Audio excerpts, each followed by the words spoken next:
ಆತ್ಮೀಯ ಶಿಕ್ಷಕ ಮಿತ್ರರೇ, ಈ ವಿಡಿಯೋದಲ್ಲಿ ನಾವು ಕ್ಯಾಂಪ್ಸ್ ಅಥವಾ ಕರ್ತವ್ಯ ಆ್ಯಪನ್ನು ಹೇಗೆ ಪ್ಲೇಸ್ಟೋರ್ನಲ್ಲಿ ಡೌನ್ಲೋಡ್ ಮಾಡೋದು ಮತ್ತು ಅದನ್ನು ಹೇಗೆ ರಿಜಿಸ್ಟರ್ ಮಾಡ್ಕೊಳ್ಳೋದು ಅನ್ನೋದನ್ನು ತಿಳ್ಕೊಳ್ತಾ ಹೋಗೋಣ.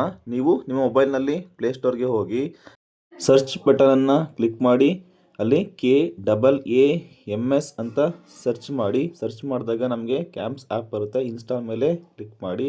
ಸೊ ಬೆಟರ್ 115 MB ಇರೋದರಿಂದ ನೆಟ್ವರ್ಕ್ ಇರೋ ಪ್ಲೇಸಿಗೆ, ಒಳ್ಳೆ ನೆಟ್ವರ್ಕ್ ಇರೋ ಪ್ಲೇಸಿಗೆ ಬಂದರೆ ಬೇಗ ಆಗುತ್ತೆ, ಇಲ್ಲ ಲೇಟ್ ಆಗುತ್ತೆ. ಸೊ ಇದು ಇನ್ಸ್ಟಾಲ್ ಆದ ನಂತರ ನೀವು ಅದರ ಮೇಲೆ ಓಪನ್ ಮೇಲೆ ಕ್ಲಿಕ್ ಮಾಡಬೇಕಾಗುತ್ತೆ. ಸೊ ಓಪನ್ ಮೇಲೆ ಕ್ಲಿಕ್ ಮಾಡಿದ್ರೆ ನಮಗೆ ಕರ್ತವ್ಯ ಅಂತ ಓಪನ್ ಆಗುತ್ತೆ.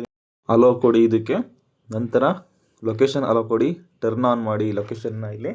ಸೊ ಇಲ್ಲೂ ಕೂಡ ಲೊಕೇಶನ್ನ ಟರ್ನ್ ಆನ್ ಮಾಡಿ. ನಂತರ ಎರಡು ಆಪ್ಷನ್ ಇದೆ, ರಿಜಿಸ್ಟರ್ ಮತ್ತು ಲಾಗಿನ್ ಅಂತ. ಫಸ್ಟ್ ನಾವು ರಿಜಿಸ್ಟರ್ ಆಗಬೇಕಾಗಿರೋದ್ರಿಂದ ನೀವು ರಿಜಿಸ್ಟರ್ ಮೇಲೆ ಕ್ಲಿಕ್ ಮಾಡಿ. ತಮ್ಮ ಮೊಬೈಲ್ ನಂಬರನ್ನು ಇಲ್ಲಿ ಕರೆಕ್ಟಾಗಿ ಎಂಟರ್ ಮಾಡ್ಕೊಳ್ಳಿ. HRMSಗೆ ಯಾವುದನ್ನು ಕೊಟ್ಟಿರ್ತಾರೋ ಅದನ್ನು ನೀವು ಎಂಟರ್ ಮಾಡ್ಕೊಳ್ಳಿ. ಗೆಟ್ OTP ಮೇಲೆ ಕ್ಲಿಕ್ ಮಾಡಿ. OTP ಹೋಗಿರುತ್ತೆ. ಸೊ ನೀವು ನಿಮ್ಮ ಮೊಬೈಲಲ್ಲಿ ಚೆಕ್ ಮಾಡಿಕೊಂಡು OTPಯನ್ನು ನಾವು ಇಲ್ಲಿ ಎಂಟರ್ ಮಾಡಬೇಕಾಗುತ್ತೆ.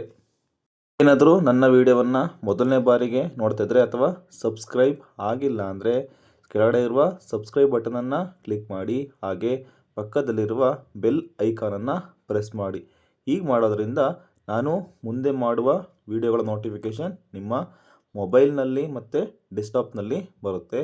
ಸೊ ದಟ್ ನೀವು ನನ್ನ ವಿಡಿಯೋವನ್ನು, ಯಾವ ವಿಡಿಯೋವನ್ನು ಕೂಡ ನೀವು ಮಿಸ್ ಮಾಡ್ಕೊಳ್ಳಲ್ಲ. ಸೊ ಈಗ OTPಯನ್ನು ನಾವು ಇಲ್ಲಿ ಎಂಟರ್ ಮಾಡ್ಕೋಬೇಕಾಗುತ್ತೆ.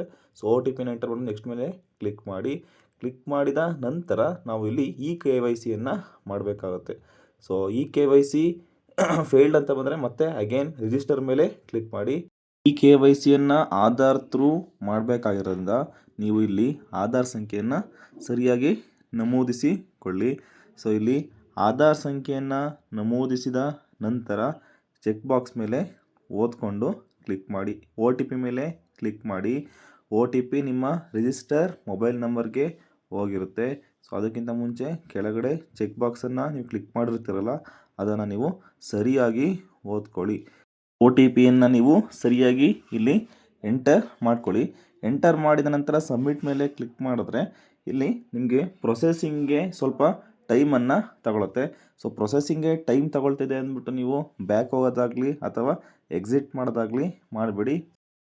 ನೀವು ಇಲ್ಲಿ ಆಧಾರ್ ಥ್ರೂ KYCಯನ್ನು ಮಾಡ್ತಾ ಇರೋದ್ರಿಂದ ಏನಾದರೂ ಆಧಾರ್ ಸರ್ವರ್ ಸ್ವಲ್ಪ ಬ್ಯುಸಿ ಇದ್ದರೆ ಏನಾಗುತ್ತೆ, ಇದು ನಿಮಗೆ ಸ್ವಲ್ಪ ಲೇಟ್ ಆಗುತ್ತೆ.